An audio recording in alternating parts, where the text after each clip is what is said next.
La secuenciación es el método por el cual se determina el orden de las bases nitrogenadas de una cadena de ADN. El procedimiento es bastante similar al PCR en el sentido de que se sintetizan fragmentos de ADN a partir de una cadena molde de ADN, la cual es la que se pretende secuenciar, el uso de bases nitrogenadas, ADN polimerasa y cebadores. La diferencia aquí es que también se usan dideoxinucleótidos, los cuales también están marcados por fluorocromo. La diferencia de los dideoxinucleótidos con los desoxinucleótidos es que en el carbono 3, en vez de tener un grupo hidroxilo, presenta un grupo de hidrógeno, lo cual tiene como consecuencia que cuando la ADN polimerasa está sintetizando la cadena de ADN, en el momento que ingresa este dideoxinucleótido, no puede agregar el siguiente nucleótido debido a que no presenta este grupo hidroxilo y por ende no puede generar el enlace de 3' a 5'. Esto da como resultado distintos fragmentos de ADN, los cuales difieren de tamaño, dando como resultado que el fragmento más pequeño indica el primer nucleótido para la secuencia. Estos fragmentos son separados mediante electroforesis de canal, lo que hace que los fragmentos más pequeños tengan mayor velocidad y por ende lleguen primero a cierto punto determinado X. En ese punto son excitados por un láser. Los fluorocromos, al excitarse, liberan energía a cierta longitud de onda y estos son detectados y luego son puestos, una información recolectada en el computador. Y de esta forma se pueden secuenciar ADN. El problema que tiene este método es que tiene un máximo de cantidad de largo que puede polimerizar. Entonces, por ende, no sirve para ADNs complejos como los humanos, que son mucho más largos. Para esto se inventó la secuenciación shotgun, lo cual básicamente es que agarran un ADN muy largo, el que se quiere secuenciar, y este ADN se parte en muchos trozos por medios mecánicos. Cada uno de estos trozos es secuenciado por el método anteriormente nombrado. Una vez secuenciados, al tener la información, un software lo que hace es buscar solapamiento de bases nitrogenadas entre los extremos. Y lo que hace es que va uniendo estos fragmentos y así van de uno a uno agregándose, forman la molécula de DNA que se quería secuenciar. Y de esta forma se secuencia. Ok. Los resultados. De los 244 pacientes no seleccionados, 111 pacientes presentaron mutaciones en el gen de FGR entre los exones 18 y 21. De estas, 52 fueron de lesiones, las cuales todas en su totalidad estuvieron entre los codones 746 y 750 del exón 19. Hubieron 54 mutaciones puntuales y hubieron 5 inserciones y duplicaciones. Esto se puede ver más en detalle en esta tabla. Bueno, la tabla lo que indica el nombre con negritas es el tipo de mutación. Abajo está la cadena wild type, la cual se compara con los resultados obtenidos y muestran dónde está la mutación en concreto.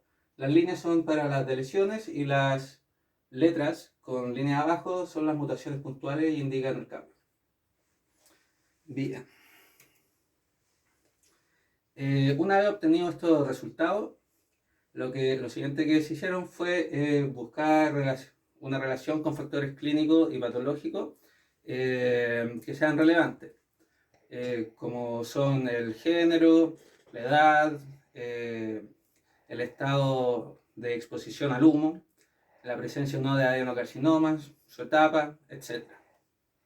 Todos los parámetros están en esta tabla, en la columna de variables. Bien. Los únicos factores que mostraron una incidencia probabilística significativa fueron el género femenino, fueron el estado de no fumador y fue la presencia de adenocarcinoma. Pero en el estudio, dado que la gran cantidad de mujeres eran no fumadoras y además presentaban adenocarcinoma, lo que hicieron, o sea, más bien lo que tuvieron que hacer fue realizar un análisis para ver cuál de estas tres variables eran las que actuaban independientemente sobre las mutaciones del gen FGR.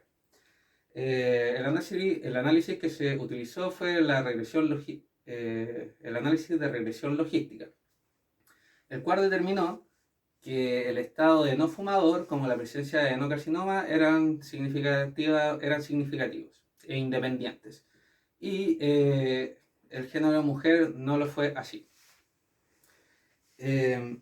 Además de esto, los científicos hicieron un índice de supervivencia en función del tiempo con pacientes que tuvieran mutaciones de FGR y que hayan sido, luego de haber sido, o sea, que hayan sufrido una cirugía y luego hayan sido tratados con gefitinib. Lo que se muestra en la tabla es que los pacientes con mutaciones en el gen FGR indicaron una mayor tasa de supervivencia que los wild type. Sin embargo, la prognosis no cambió. Esto se explica dado que en el periodo de los 3 años este índice de supervivencia se iguala y no se puede extender más en el tiempo porque el periodo en que se realizó fue muy corto. De hecho, los mismos investigadores reconocieron que fue un periodo muy corto para que fuera un resultado relevante. Además de esto, se logró obtener información sobre adenocarcinoma de estos pacientes de los genes CRAS y TP53. Sobre estos, notaron que tenían una mayor incidencia sobre los fumadores y además se logró ver que el FGR con el CRAS jamás se toparon. Eso quiere decir que estos dos tipos de mutaciones son mutuamente excluyentes. En la discusión, como positivo, encontramos que los métodos utilizados fueron correctos en el sentido de que aportaron los datos relevantes a la investigación. Por ejemplo, en la secuenciación se obtuvieron los datos necesarios para el estudio de manera directa. Luego estos datos fueron analizados en función de lo que se buscaba probar con el estudio mediante el análisis de regresión logística, todo en función de la hipótesis. Entonces, por esa parte nosotros pensamos que está bien. La hipótesis también fue corroborada, se logró ver que la incidencia sobre los no fumadores, sobre las mutaciones del gen EGFR, era significativa y además se logró determinar que el estadio de los adenocarcinomas importaba. Eso quiere decir que los adenocarcinomas diferenciados y medianamente diferenciados presentaban este tipo de mutaciones y no así los no diferenciados.